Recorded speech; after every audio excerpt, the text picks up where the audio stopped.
chers coulets et très chers fans de football, bienvenue dans cette vidéo dans laquelle nous parlerons du match qui aura lieu le mardi 26 novembre entre le FC Barcelone et le Stade Brestois. Premièrement, commençons par une présentation brève de ce match. Je parle bien sûr du lieu dans lequel ce match se déroulera, qui aura lieu donc à domicile à Barcelone au stade Montjuïc. C'est un détail franchement non négligeable à prendre en compte, car on sait que Barcelone est de manière habituelle, voire ancestrale, meilleur à domicile. Donc commençons par une représentation brève et rapide tout simplement du stade brestois. Eh bien, le stade brestois à l'heure actuelle se trouvait 12e de Ligue 1. Il ressort donc de 2 défaites d'affilée, donc c'est tout simplement un petit peu la crise. Il y a un certain vent de crise dans ce club. En effet, leur dernière tout simplement victoire en Ligue 1 remonte tout simplement au 26 octobre face à Reims, et c'était une victoire d'ailleurs qui fut obtenue de manière assez compliquée et un petit peu à l'arraché. Donc la question est tout simplement est-ce que le Barça doit craindre le stade brestois ? Eh bien tout simplement il faut reprendre leur dernière prestation face entre guillemets aux gros adversaires. Et oui, ils ont joué face à Salzbourg. Oui, ils ont gagné pour le coup 4-0. Certes, Salzbourg n'est pas un gros de la Ligue des Champions, mais reste quand même un club assez bon de la Ligue des Champions. Ils ont fait match nul, un partout, un jeu égal contre le Bayern Leverkusen. Donc franchement, le stade brestois n'est pas une équipe ridicule. C'est pas une équipe du tout à prendre à la légère. Et par contre, ils ont une certaine faculté, une certaine habitude. Ces derniers n'ont pas souvent la possession. En effet, la plupart des matchs se terminent en fait à 57%, voire 60% de possession pour l'adversaire. Et eux ont de manière habituelle 48% excusez-moi, de possession grand maximum. Ils jouent de manière habituelle en 4-3-3. Mais le problème est que, en effet, il s'y trouve une pointe basse à Brest, donc étant précisément le joueur nommé donc Les Melou. Cette pointe basse en question, je ne vais pas dire que le joueur en question est mauvais, mais il se trouve ce dernier est souvent en difficulté face aux adversaires. Il est souvent en difficulté lorsqu'il a énormément de pression. Il n'arrive pas réellement à tenir la pression, ce qui fait que dans certains matchs il y a donc son compagnon au milieu, donc Magnetti, qui peut le supplier de temps en temps, ce qui fait que parfois le stade brestois tout simplement se transforme en 4-2-3-1, et en effet le milieu, la pointe basse en elle-même, se transforme donc en double pivot afin de mieux contenir les attaques adverses. Donc voilà, c'est une équipe qui part souvent en transition, et par contre elle a un bon côté gauche, avec Jordan Amavi, ancien joueur de l'Olympique de Marseille, avec le bon ailier gauche tout simplement de la Ligue 1 nommé Sima, qui a une vitesse assez exceptionnelle. Donc pour cela il va falloir faire attention du côté tout simplement de Jules Koundé, à contenir ces deux hommes, donc ça va être assez compliqué pour lui dû au fait que ces deux hommes, donc Jordan Amavi, le latéral gauche assez offensif, et Sima comporte tout simplement les deux énormément de vitesse, énormément d'explosivité. Donc Koundé aura un certain travail, un certain boulot à faire. Oui, donc parlons un petit peu du Barça. En effet, le Barça sort de 2 matchs décevants de Ligue 1, donc une défaite face à l'Espagnol, un match nul face au Celta Vigo, dans lequel le Celta Vigo les a rattrapés en toute fin de match. Il y a un certain parfum de crise qui commence petit à petit à se faire sentir, à s'imposer petit à petit au club. Et justement, ce match est fondamental. Tout simplement, il faut une victoire. C'est fondamental pour sortir justement de pas de ce cercle vicieux, mais de cette ambiance qui, vous savez, qui sent le roussi petit à petit, qui n'est pas agréable à sentir. Et cette victoire serait franchement la bienvenue pour tout simplement insuffler une certaine nouvelle dynamique, car en effet, entre-temps, il y a eu la trêve, et juste avant la trêve, il y a eu voilà, ce match perdu face à la Real Sociedad. Donc en réalité, cela fait depuis 2 semaines maintenant que le Barça est en état assez compliqué, tout simplement, pas en état de crise, mais un état assez compliqué. Et une victoire en Ligue des Champions face à Brest serait fondamentale, car en effet, le Barça en Ligue des Champions sont à l'heure actuelle 6ème au classement, tout simplement. Et le Stade Brestois se trouve être 4ème donc, au classement de Ligue des Champions, donc au-dessus du Barça. Et en effet, en Ligue des Champions, le premier étant Liverpool à 12 points. Le Barcelone a 9 points. Cela voudrait dire qu'en réalité, avec 3 points de plus gagnés grâce à une victoire, ces derniers pourraient toujours être dans la course pour le podium, tout simplement. Et c'est très très important de gagner, car en effet, en dessous le Barça s'y trouve le Borussia Dortmund à 9 points, Aston Villa à 9 points. Donc seulement 2 équipes, et il s'y trouve à partir de l'Atalanta Bergame, donc à partir du 9ème du classement. Tout simplement, ce sont les playoffs, hein. Donc c'est les places dans lesquelles vous n'êtes pas sûr de jouer les places, comment dirais-je, les matchs à élimination directe, donc tout ce qui est 8ème de finale, quart de finale. Donc il faut absolument gagner pour continuer justement cette course au podium, et tout simplement assurer les places qualificatives. Donc en outre le fait de se sortir de ce parfum de crise entre guillemets, il faut absolument assurer les places qualificatives en Ligue des Champions, parce on rappelle que le Barça n'a pas été exemple de tout reproche durant cette campagne de Ligue des Champions, encore à l'heure actuelle, malgré le fait que le Barça ait fait une victoire écrasante et impressionnante, voire exceptionnelle face au Bayern Munich. On rappelle, le Barça avait gagné 4-1. Ils ont fait certes une très bonne prestation face à l'Étoile Rouge de Belgrade. Ils ont atomisé les Young Boys.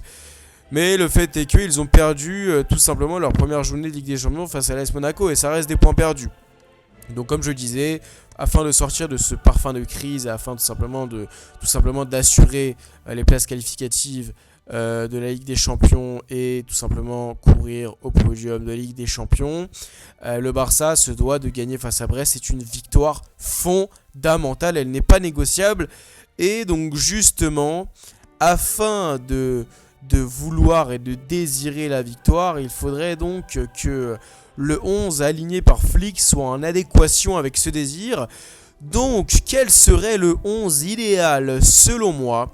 Premièrement, je placerai donc de manière logique Iñaki Peña au but, qui hélas, on le voit depuis les derniers matchs, depuis la blessure de Ter Stegen, il s'impose vraiment dans le 11 du Barça. Ça devient un gardien très très rassurant et confirmé. Je suis franchement agréablement surpris par ce dernier, car la saison dernière, au début ça allait, puis plus la saison est allée, plus Iñaki Peña ça commence à devenir tout simplement assez compliqué pour lui. Mais là franchement il confirme de match en match, et franchement je suis assez content pour lui. En termes de charnière centrale, franchement, est-ce qu'il y a à discuter? Sincèrement, Pau Cubarsí, Inigo Martinez, qui malgré tout simplement le match nul face à la Real Sociedad, face au Celta Vigo, et la défaite face à la Real Sociedad, tout simplement ces derniers sont et restent impériales en défense. Jules Koundé à droite, malgré le fait que ce dernier ait tout simplement fait une grossière erreur face au Celta Vigo, il était lui aussi très bon dans l'ensemble de son match. Il fait un très très bon début de saison, donc je pense que ça serait vraiment dommage de tout remettre en question puis de le mettre sur le banc des remplaçants uniquement pour une grossière erreur. Donc je le placerai à droite bien sûr. À gauche, malgré le fait que Baldé ne soit pas là, je ne mettrai pas Gérard Martin comme tout simplement Hansi Flick a l'habitude de nous le mettre, mais je placerai Hector Fort. En double pivot, je placerai donc Marc Casado et Pedri. Marc Casado, malgré le fait que justement ce dernier ait fait un mauvais match face au Celta Vigo et ait pris un carton rouge, il faut tout simplement le remettre titulaire, parce que il est jeune encore, et on peut pas tout simplement arrêter un jeune parce qu'il n'a pas fait un bon match, parce qu'il est passé à côté de son match, ça serait tout simplement saper sa confiance. Donc je le placerai titulaire, voilà, en sachant qu'on connaît voilà, tout le grand potentiel de ce dernier.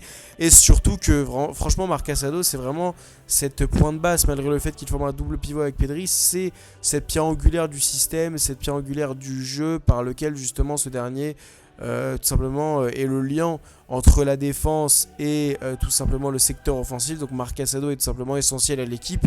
Pedri sera tout simplement ce milieu qui aura pour rôle voilà, non pas de créer mais tout simplement de temporiser tout simplement. Je placerai à gauche du flanc de l'attaque donc Rafinha, bien sûr, qui tout simplement lui fait un top, fait des top performances en ce moment, que ce soit avec le Brésil ou avec Barcelone, et ce depuis le début de la saison. Il est très très régulier, il a la niaque, il veut marquer, il est présent, il en veut et c'est tout ce qu'on aime. En meneur de jeu, je placerai bien sûr de manière habituelle Dani Olmo, voilà, toujours une aussi grande dextérité tout simplement dans ses touchés de balle, dans ses pieds, une vista, une vision de jeu exceptionnelle, un cardio magnifique. Un Fermín Lopez à droite, certes, bien sûr, je ne placerai pas ni de Dani Olmo, je ne placerai pas d'individu afin de bricoler tout simplement. Fermín Lopez a déjà joué en milieu offensif droit, en attaquant, semi-attaquant droit, voilà, donc il a vraiment cette faculté d'être très polyvalent dans tout le secteur offensif et de savoir s'adapter à toute situation. Donc Fermín Lopez, je le vois bien voilà, dans ce poste entre guillemets d'ailier droit sur le papier, voilà, je le vois bien voilà, rentrer dans l'intérieur, excuse-moi, afin de combiner avec les meneurs de jeu, avec les attaquants, avec l'attaquant Lewandowski, en point de fixation afin de frapper de loin. Je vois bien donc Fermín Lopez s'acclimater justement à ce poste et à ce rôle, et sachant que Koundé tout simplement aura de gros clients face à lui, Fermín Lopez qui lui a une rage et une niaque exceptionnelle qui court partout, je compte donc Fermín Lopez afin d'aider Jules Koundé face aux clients que Jules Koundé tout simplement aura dans ce match. Et en buteur, je choisirais voilà, de manière logique Lewandowski, qui servira tout simplement de point de fixation et de point d'appui, que ce soit pour Fermín Lopez, Dani Olmo, Rafinha, enfin bref, comme le Barça joue de manière habituelle. Sur ce, je pense que, comme je l'ai dit de manière antérieure, il va falloir que le Barça pratique une grosse pression, notamment sur la pointe basse de Brest, qui ne supporte pas la pression, sur ce double pivot qui n'est pas habitué à avoir une grosse pression. On l'a vu récemment face à Monaco, dans lequel Brest a perdu 3-2. Et en effet, il y a énormément d'actions où Monaco pratique une grosse pression sur ce double pivot en question, sur ce secteur justement entre la ligne défensive et la ligne du double pivot. C'est une ligne voilà, tout simplement fondamentale, c'est les 20 derniers mètres tout simplement du terrain. Et franchement, pratiquer une grosse pression dans ce secteur-là, c'est fondamental, car lorsque vous reprenez la balle dans ce secteur-là, vous êtes quasiment face au but.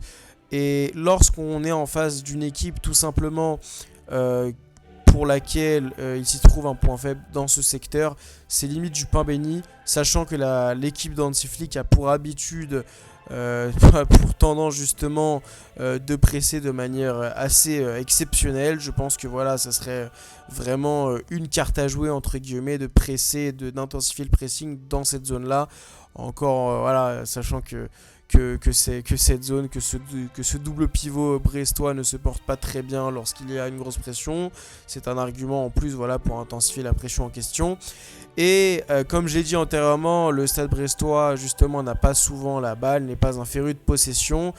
Donc oui, le stade brestois aura pour habitude de jouer en contre et en transition. Et là je mets l'accent sur la ligne défensive du Barça, qui se doit d'être impériale et tout simplement aligné et coordonné. En effet, je le sais que de manière antérieure, lors des matchs récents, le Barça a toujours su justement jouer leur jeu de manière parfaite. Mais on a vu face tout simplement face au Celta Vigo, parfois les joueurs n'étaient pas alignés au même moment, sur la même ligne, au même endroit. Il suffit tout simplement d'un orteil déplacé à 1 mm suffit tout simplement d'un déplacement assez hasardeux d'un des 4 défenseurs, et la ligne défensive, la façon de jouer le hors-jeu est finie et morte, et tout simplement le joueur qui part en contre-attaque, c'est du pain béni, car il n'y a plus personne devant lui, parce que la ligne défensive du Barça se trouve tout simplement à la ligne médiane, à la ligne du milieu de terrain. Donc si un joueur avec une grosse vitesse part tout simplement en profondeur et qu'un défenseur du Barça n'est pas bien placé, mais que le reste, tout simplement les 3 autres défenseurs du Barça sont parfaitement bien placés et coordonnés afin de jouer le hors-jeu, mais qu'il s'y trouve un défenseur n'étant pas assez bien placé pour jouer le hors-jeu, qui s'y trouve peut-être trop en avant ou trop en arrière, eh bien c'est fini. Pour l'attaquant, voilà, c'est du pain béni. Il s'y trouve juste pour ce dernier à avancer, attaquer, accélérer et marquer. Donc il faut faire très très attention à ça, à la ligne défensive qui se doit d'être parfaitement coordonnée. Et c'est justement le point noir, le fait qu'il n'y ait pas Baldé, parce que Baldé, voilà, a vraiment pour habitude de jouer avec cette charnière défensive, avec Koundé, Koubarsi et Íñigo Martínez. Or, vu les problèmes physiques que Baldé tout simplement ressent, je placerai donc bien sûr Hector Fort, comme j'ai dit de manière antérieure, mais ça fait peur entre guillemets, car Hector Fort n'a pas été habitué, à l'instar de Baldé, de jouer avec les 3 autres défenseurs. Donc cela pourrait de manière éventuelle poser problème dans la coordination justement du placement de chacun des défenseurs afin de jouer le hors-jeu. Je fais confiance au FC Barcelone et à Hansi Flick afin de justement de régler tout ça et d'être bien coordonné, parce que ce match est essentiel et très très important. Je compte bien sûr sur toute la grinta de cette équipe, et en termes de grinta, je parle bien sûr de Fermin et de Rafinha, qui sont les joueurs qui, selon moi, tout simplement pressent le plus et seront fondamentales, car tout simplement, je dis que le Barça doit absolument presser dans cette zone de double pivot, dans cette zone de pointe basse, qui, voilà, comme je l'ai dit, est souvent tout simplement assez friable lorsqu'il y a beaucoup de pression. Oui, le Barça a toutes les cartes à jouer pour gagner, et le Barça doit gagner tout simplement. C'est une victoire fondamentale afin de sortir de ce parfum de crise, afin de recoller tout simplement au premier du classement de la Ligue des Champions, afin de simplement de toujours faire partie pour la course au podium de la Ligue des Champions, et surtout pour assurer les places qualificatives, car un Barça en Ligue Europa, ce serait une catastrophe. Sur ce, chers coulés, n'hésitez pas à me dire ce que vous en pensez dans les commentaires. N'hésitez pas à me dire si selon vous le Barça a ses chances ou non de gagner. Comment le Barça tout simplement doit procéder afin de gagner. Si selon vous la victoire est-elle fondamentale ou non. N'hésitez pas à me dire tout ce que vous en pensez dans les commentaires. Excusez-moi. N'hésitez pas à liker, commenter et à vous abonner. À très bientôt.